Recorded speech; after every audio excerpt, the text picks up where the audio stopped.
Santa Teresa Benedita da Cruz, conhecida no mundo como Edith Stein, é uma daquelas vidas que parecem costuradas pela própria mão de Deus, fio a fio, passando pela dor, pela busca sincera da verdade, pelo silêncio interior, e por fim, pelo sacrifício total. Sua história não começa em um convento, mas em um lar judeu simples, marcado pela fé, pelo trabalho e pela perda. Edith nasceu em 12 de outubro de 1891, em Breslávia, então território da Baixa Silésia, em uma família judia praticante. Era a 11ª filha de um casal trabalhador. Seu pai faleceu quando ela ainda era criança, e foi sua mãe, mulher forte e profundamente religiosa, quem assumiu sozinha a criação dos filhos, transmitindo-lhes valores, disciplina e identidade. Desde muito cedo, Edith demonstrou uma inteligência fora do comum. Tinha sede de conhecimento, fazia perguntas profundas e não se contentava com respostas superficiais. Essa busca constante pela verdade moldaria toda a sua vida. Ainda jovem, destacou-se nos estudos e ingressou na universidade, dedicando-se especialmente à filosofia. Ela queria compreender o sentido da existência,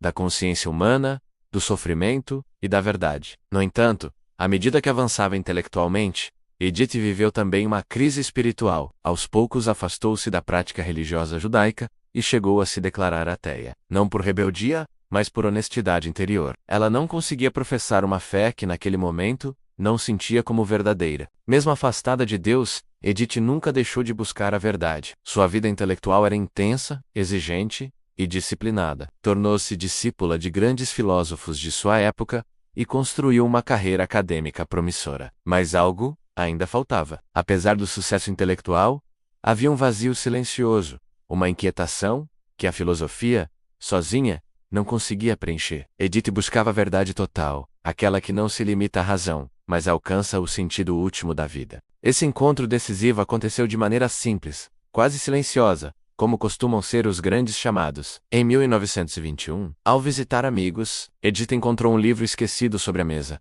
A autobiografia de Santa Teresa de Ávila.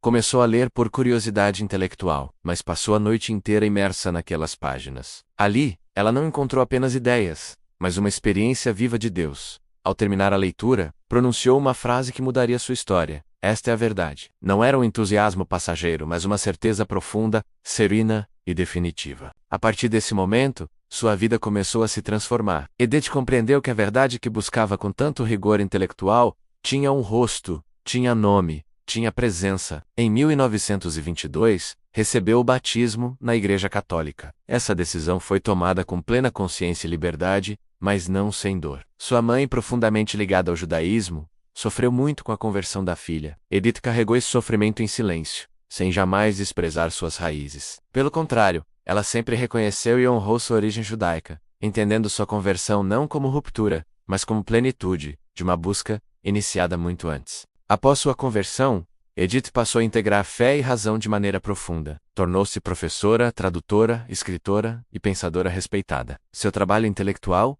era atravessado por uma espiritualidade madura, consciente e profunda. No entanto, dentro dela crescia um chamado mais radical. Ela sentia que Deus a convidava a uma entrega total, escondida, silenciosa, no coração da Igreja. Em 1934, entrou para o Carmelo de Colônia, assumindo o nome de Teresa Benedita da Cruz. Esse nome não foi escolhido ao acaso. A cruz, para ela, não era símbolo de derrota, mas de amor, levado até o fim. No Carmelo, Edith viveu uma vida de oração, silêncio e trabalho intelectual. Continuou escrevendo, refletindo e aprofundando sua compreensão da relação entre fé, sofrimento e verdade. Sua inteligência não foi apagada pelo claustro, mas purificada e oferecida a Deus. Ela compreendia que a verdadeira sabedoria nasce da união entre o pensar e o amar. Enquanto sua vida interior se aprofundava, o mundo ao redor mergulhava na escuridão. A ascensão do nazismo trouxe perseguição, ódio e violência, especialmente contra o povo judeu. Mesmo sendo freira católica, Edith não deixou de ser vista como judia pelo regime nazista. Para protegê-la, seus superiores decidiram transfarelá, junto com sua irmã Rosa, também convertida e religiosa, para o Carmelo de Eschte, na Holanda. Ali, por um tempo, viveram em relativa segurança. No entanto, a perseguição se intensificou. Quando os bispos católicos holandeses denunciaram publicamente a deportação dos judeus, o regime nazista respondeu com represálias ainda mais cruéis. Em 1942, Edith e Rosa foram presas pela Gestapo. Ou, a ser lavada, Edith teria dito palavras simples e profundas. Vamos pelo nosso povo. Não havia revolta, apenas entrega. Foram deportadas para o campo de concentração de Auschwitz. Ali, no meio do horror, da fome, do medo e da morte, Edith manteve uma dignidade silenciosa e uma fé firme. Testemunhas relatam que ela cuidava das crianças, consolava as mães e sustentava os prisioneiros com palavras de esperança. Mesmo naquele inferno, sua vida continuava sendo oferta. Em 9 de agosto de 1942, Edith Stein e sua irmã Rosa foram mortas na câmara de gás. Morreu como judia, como cristã, como mulher, como mártir. A Igreja reconheceu nela uma testemunha luminosa da fé, vivida até as últimas consequências. Em 1998, o Papa São João Paulo II a canonizou como Santa Teresa Benedita da Cruz.